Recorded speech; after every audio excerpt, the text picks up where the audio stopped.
Hello বন্ধু, তোমাদের সামনে উপস্থিত হয়েছি ক্লাস 6 এর ভূগোলে এক সেট প্রশ্নপত্রের সম্পূর্ণ সমাধান করার জন্য। এই প্রশ্নপত্রের সেটটিতে তোমরা পেয়ে যাবে রায় ও মার্টিনের প্রশ্নবিচিত্রা 301 নম্বর পেজের 8 নম্বর সেটের লবণ হাড় বিদ্যাপীঠ এই স্কুলের যে প্রশ্নপত্রের সেটটি রয়েছে সেই সেটের সম্পূর্ণ সমাধান করছি। তার আগে তোমাদের কাছে অনুরোধ, তোমরা ভিডিওটি না টেনে পুরোটা থাকো। ভিডিওটি কেমন লাগলো কমেন্ট করে জানিয়ে ভিডিওটিতে লাইক দাও এবং শেয়ার করো। আলোচনা শুরু করছি।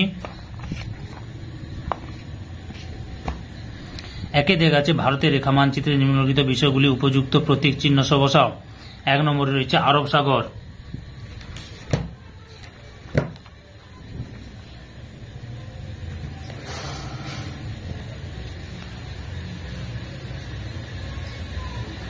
তোমাদের আরব সাগর দেখাচ্ছি, দেখো লক্ষ্য করো তোমরা।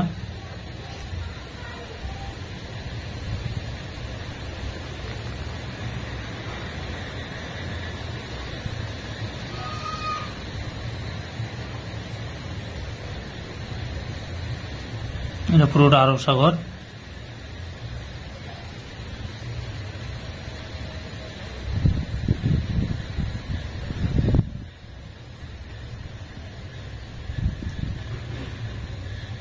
এক নম্বরে আরব সাগর, আরব সাগর, বুঝতে পেরেছ। 2 নম্বরে রয়েছে করমণ্ডল উপকূল। লক্ষ্য কর, করমণ্ডল উপকূল দেখাচ্ছি তোমাদের। এটা আগেও অনেকবার করেছি তোমাদের মানচিত্রে, আগের সেটগুলোতে কোনো একটাতে করানো হয়েছে, দেখো 2টা 3টাতে করানো হয়েছে। প্রায় প্রতিটা স্কুলে এটা এসছে করমণ্ডল উপকূল। 2 নম্বরে হচ্ছে করমণ্ডল উপকূল। 3 নম্বরে রয়েছে গঙ্গা নদী।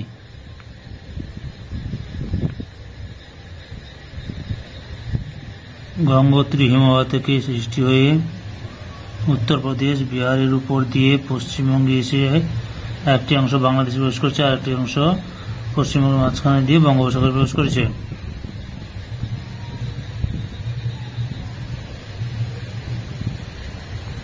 বুঝতে পেরেছ। 3 নম্বর হচ্ছে গঙ্গা নদী।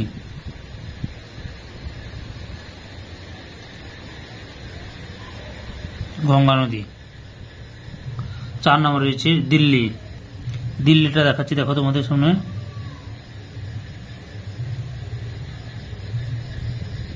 দিল্লি 4 নম্বরে কি বললাম? দিল্লি।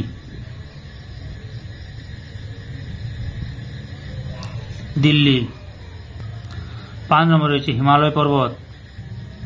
হিমালয় পর্বত দেখাচ্ছি, এখান থেকে এটা এতটা টানবে, তারপরে এখানে এতটা টানবে, আবার এখানে এদিকে এতটা টানবে, বুঝতে পেরেছ। দিয়ে লিখে নেবে হিমালয় পর্বত। ওকে। 2 থেকে সঠিক উত্তরটি নির্বাচন করে লেখো। প্রথম প্রশ্ন, পৃথিবীর যে পথে সূর্যের চারিদিকে ঘোরে তাকে বলে? অপশন বি তে কক্ষপথ। 2 নম্বর প্রশ্ন, লন্ডনের গ্রিনিজ মানমন্দিরের উপর দিয়ে যে দ্রাঘিমারেখা চলে গেছে তা হল? অপশন এতে মূল মধ্যরেখা। 3 নম্বর প্রশ্ন, ভারতের প্রমাণ দ্রাঘিমা হল? অপশন বি তে 82 ডিগ্রি 30 মিনিট পূর্ব। 4 নম্বর প্রশ্ন, আন্তর্জাতিক তারিখরেখা কল্পনা করা হয়েছে যার উপরে তা হল? অপশন বি তে প্রশান্ত মহাসাগর। 5 নম্বরে বায়ুর আর্দ্রতা মাপক যন্ত্রের নাম হল? অপশন এ তে হাইগ্রোমিটার। 6 নম্বরে আকাশে কত পরিমাণ মেঘ থাকলে তাকে প্রায় মেঘলা আকাশ বলা হবে? অপশন সি তে 75%। 7 নম্বরে বায়ু দূষণের ফলে? অপশন বি তে শ্বাসকষ্ট হয়। 8 নম্বরে বায়ু দূষণ রোধ করা হয়? অপশন এ তে বৃক্ষরোপণ করে। 9 নম্বরে শব্দের তীব্রতা পরিমাপ করা যন্ত্রের নাম? অপশন সি তে ডেসিবেল মিটার। 10 নম্বরে হিমালয়ের সমান্তরাল পর্বতশ্রেণী নয়? অপশন বি তে সহ্যাদ্রি। 11 নম্বরে কানপুর শহরটি যে নদীর গতিপথে গড়ে উঠেছে তা হল? এতে গঙ্গা। 12 নম্বরে ভারতের উচ্চতম পর্বতশৃঙ্গ হল? অপশন বি তে গডউইন অস্টিন। 13 নম্বরে দুন হল একটি? অপশন সি তে উপত্যকা। তারপরে 14 নম্বরে আদিবাসীরা বন কেটে ও পুড়িয়ে যে চাষ করে তাকে বলে? অপশন এ তে ঝুম চাষ। 15 নম্বরে পৃথিবীর প্রাচীনতম মানচিত্রটি আবিষ্কৃত হয়েছে? অপশন সি তে ব্যাবিলনে। 16 নম্বরে পার্বত্য অঞ্চলে হিউমাসযুক্ত ঢালু জমি যে চাষের জন্য উপযুক্ত তা হল শীতে চা। 17 নম্বরে মেঘালয়ের আদি জনগোষ্ঠী হল অপশন বি তে গারো। 18 নম্বরে মানচিত্র অঙ্কন বিদ্যাকে বলা হয় অপশন সি তে কার্টোগ্রাফি।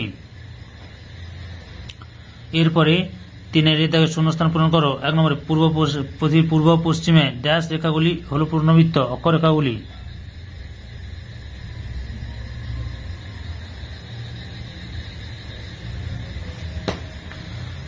2 নম্বর ড্যাশ অঞ্চলে পৃথিবীর আবর্তনের বেগ সবচেয়ে বেশি নিরক্ষীয় অঞ্চলে।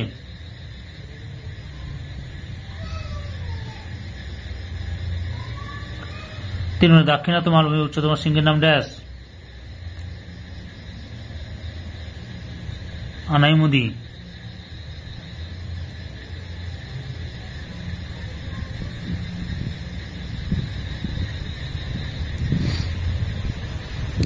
20 দাগে বাম স্তম্ভের সঙ্গে ডান স্তম্ভ মিলিয়ে লেখো। বাজ পড়া শব্দ সিতে 110 ডেসিবেল। 2 নম্বর বৃষ্টির ছায়া অঞ্চল এতে শিলং। 3 নম্বর ওজোন স্তরের অবক্ষয় বিতে ক্লোরোফ্লোরোকার্বন। এরপরে সি দাগে নিচের সব বিবৃতিগুলি শুদ্ধ না অশুদ্ধ লেখো। 1 নম্বর দিল্লির চেয়ে কলকাতার আবহাওয়া সমাপন্ন শুদ্ধ। 2 নম্বর তাপ্তি নদীর সাহায্যে উপদ্বীপীয় মালভূমি দুটি ভাগে ভাগ করা হয়েছে অশুদ্ধ।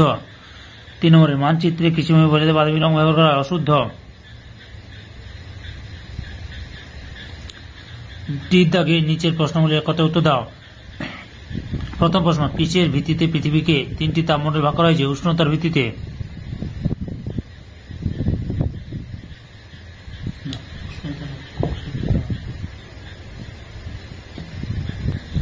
সরি, এটা একটু ভুল হয়ে গেছে, এটা লিখবে উষ্ণতা নয়, লিখবে সূর্যরশ্মির পতন কোণের তারতম্যের ভিত্তিতে। সূর্য রশ্মির পতন কোণের তারতম্যের ভিত্তিতে, বুঝতে পেরেছ? তারপরে 2 নম্বরে ধান চাষের জন্য উপযুক্ত মাটি কি? দোআঁশ মাটি, পলি মাটি। 3 নম্বরে জারোয়াদের প্রধান জীবিকা কি?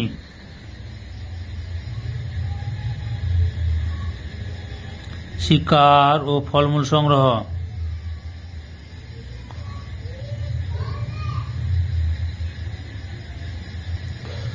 4 থেকে নিচের প্রশ্নগুলোর উত্তর দাও। 1 নম্বরে নিরক্ষরেখা দুটি বৈশিষ্ট্য লেখো। 1 নম্বর লিখবে নিরক্ষরেখার উপর সারা বছর দিনরাত্রি দৈর্ঘ্য সমান হয় বলে একে বিষুব রেখাও বলে। নিরক্ষরেখা পৃথিবীর মধ্যস্থ বরাবর বিস্তৃত হয় একে মহাবৃত্ত বলে। নিরক্ষরেখা ও পৃথিবীর কেন্দ্র যে তলের উপর অবস্থিত তাকে নিরক্ষতল বলে। নিরক্ষরেখা পৃথিবীকে উত্তর দক্ষিণ গোলার্ধে বিভক্ত করে। 2 নম্বর শহরের শব্দ দূষণের দুটি উৎস লেখো।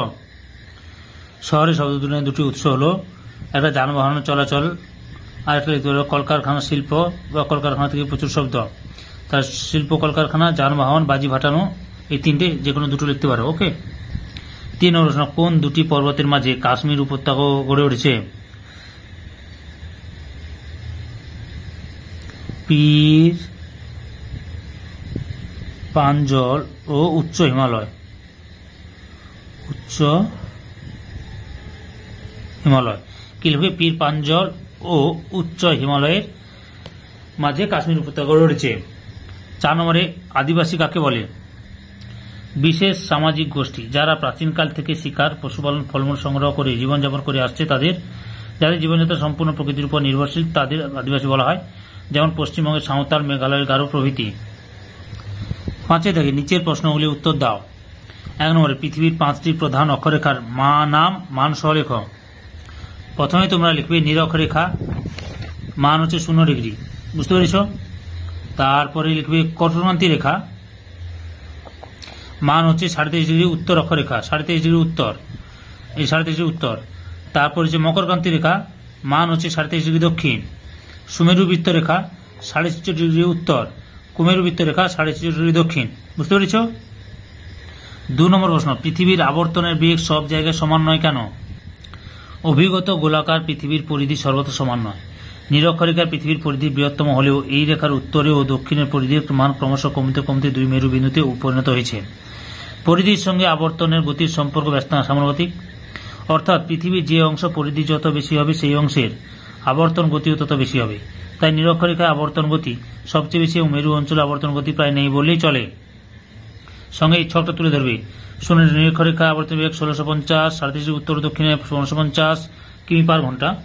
তারপরে রয়েছে 30 উত্তর দক্ষিণ 1275, 60 উত্তর দক্ষিণ 830 এবং 90 উত্তর দক্ষিণ প্রায় শূন্য। ওকে। 3 নম্বর প্রশ্ন, বায়ু দূষণের কারণগুলি লেখ। অগ্নুৎপাত, অগ্নুৎপাতের সময় নির্গত sulphur die oxide, hydrogen sulphide প্রভৃতি গ্যাস ও ধুলো, ছাই, ধোঁয়া প্রভৃতি বায়ুকে দূষিত করে। দাবানল, দাবানলের ফলে সৃষ্ট গাছপালার ছাই, কার্বন মনোক্সাইড, নাইট্রোজেন অক্সাইড প্রভৃতি বায়ুতে মিশে দূষণ ঘটায়। ধূলিঝড়, বিস্তীর্ণ প্রান্তর, মরুভূমি প্রভৃতি স্থান থেকে ঝড়ের সময় ধুলোবালি উড়ে বায়ুতে মিশে বায়ুকে দূষিত করে। 4 নম্বর, জীবদের পচন, মৃত জীবের দেহাবশেষ পচার সময় মিথেন, হাইড্রোজেন সালফাইড প্রভৃতি বিষাক্ত গ্যাস উৎপন্ন হয়ে বায়ুকে দূষিত করে। 4 নম্বরে, মানচিত্রের অপরিহার্য উপাদানগুলি কি কি? যেসব জিনিস দিয়ে মানচিত্র তৈরি হয় সেগুলিকে মানচিত্রের উপাদান বলে। যে উপাদানগুলি ছাড়া মানচিত্র সম্পূর্ণ এবং নির্ভুল হতে পারে না তাকে বলে মানচিত্রের অপরিহার্য উপাদান। ছকের মাধ্যমে সমস্ত মানচিত্রের উপাদানগুলি দেখানো হলো। কাগজ, মানচিত্র অঙ্কনের সময় উন্নত মানের কাগজ ব্যবহার না করলে তা নষ্ট হয়ে যাওয়ার সম্ভাবনা থাকে। স্কেল, নির্দিষ্ট স্কেল অনুসারে মানচিত্র অঙ্কিত হয়, তাই মানচিত্র থেকে কোনো দুই স্থানের দূরত্ব সহজে জানা যায়। প্রতীক চিহ্ন, মানচিত্রে পর্বত, হ্রদ, নদী, রেলপথ, সড়কপথ, সীমারেখা, মন্দির, মসজিদ, মসজিদ প্রভৃতি দেখার জন্য ভিন্ন ভিন্ন প্রতীক চিহ্ন ব্যবহার করা হয়। দিক নির্দেশ, কাগজের উপরের অংশ উত্তর দিকে রেখে সাধারণত মানচিত্র অঙ্কন করা হয়। এক্ষেত্রে এমন প্রতীক চিহ্নের মাধ্যমে উত্তর দিক ঠিক করা হয়। শিরোনাম, যে বিষয় বা এলাকার মানচিত্র অঙ্কন করা হয় তা বোঝানোর জন্য মানচিত্রের উপরের দিক শিরোনাম দেওয়া হয়। নির্দেশিকা, মানচিত্রে ব্যবহৃত প্রতীক চিহ্ন, রং, বিভিন্ন অক্ষরের অর্থ বোঝানোর জন্য নির্দেশিকা থাকে। বহিঃসীমারেখা, তৈরি মানচিত্রের চারদিকে সরু ও মোটা রেখা দিয়ে বহিঃসীমারেখা রাখা হয়। অক্ষরেখা, দ্রাঘিমারেখা, কোন স্থানে সঠিক অবস্থান মানচিত্রে দেখানোর জন্য অক্ষরেখা ও দ্রাঘিমারেখা দ্বারা উৎপন্ন ছক অত্যাবশ্যকীয়। 6 থেকে নিচের প্রশ্নগুলির উত্তর দাও। 1 নম্বর, সূর্যের তাপে বায়ুমণ্ডল সরাসরি উত্তপ্ত হয় না, কি কি পদ্ধতিতে এই বায়ুমণ্ডল উত্তপ্ত হয় যুক্তি সহকারে ব্যাখ্যা করো। এই প্রশ্নের উত্তরের লিঙ্ক এই ভিডিও ডিসক্রিপশনে দেওয়া আছে, ওখানে ক্লিক করে দেখে নাও। 2 নম্বর, ভারতকে কেন নদীমাতৃক দেশ বলা হয়, এটাও এই ভিডিও ডিসক্রিপশনে আছে, ওখানে দেখে নেবে। 3 নম্বর, ঝুম চাষ কি, কৃষিকাজের প্রয়োজনীয় উপাদানগুলি কি কি? ঝুম চাষ কি আমি এখন এই উত্তরটা দেখাচ্ছি, আর কৃষিকাজের প্রয়োজনীয় উপাদানগুলি কি কি এই উত্তরের লিঙ্ক ডিসক্রিপশনে দেওয়া আছে, ওখানে ক্লিক করে দেখে নেবে। আচ্ছা, 3 নম্বর, ঝুম চাষ কি আমি আলোচনা করছি। ভারতের উত্তর পূর্বাঞ্চলে গারো, খাসি, নাগা প্রভৃতি আদিবাসী মানুষ বন কেটে পুড়িয়ে চাষের জমি তৈরি করে সেখানে বৃষ্টির জলের সাহায্যে আলু, ভুট্টা, সবজি প্রভৃতি চাষ করে। 2-3 বছর চাষ করার পর সেই জমির উর্বরতা কমে যাওয়া সেই স্থান ত্যাগ করে একইভাবে অন্য স্থানে জমি তৈরি করে চাষ করে। এর কৃষিকাজ স্থানান্তর কৃষি বা ঝুম চাষ নামে পরিচিত। উড়িষ্যায় একে পডু, কেরালায় পনমনা বলে। সম্পূর্ণ ভিডিওটি দেখার জন্য তোমাদের সবাইকে অসংখ্য অসংখ্য ধন্যবাদ।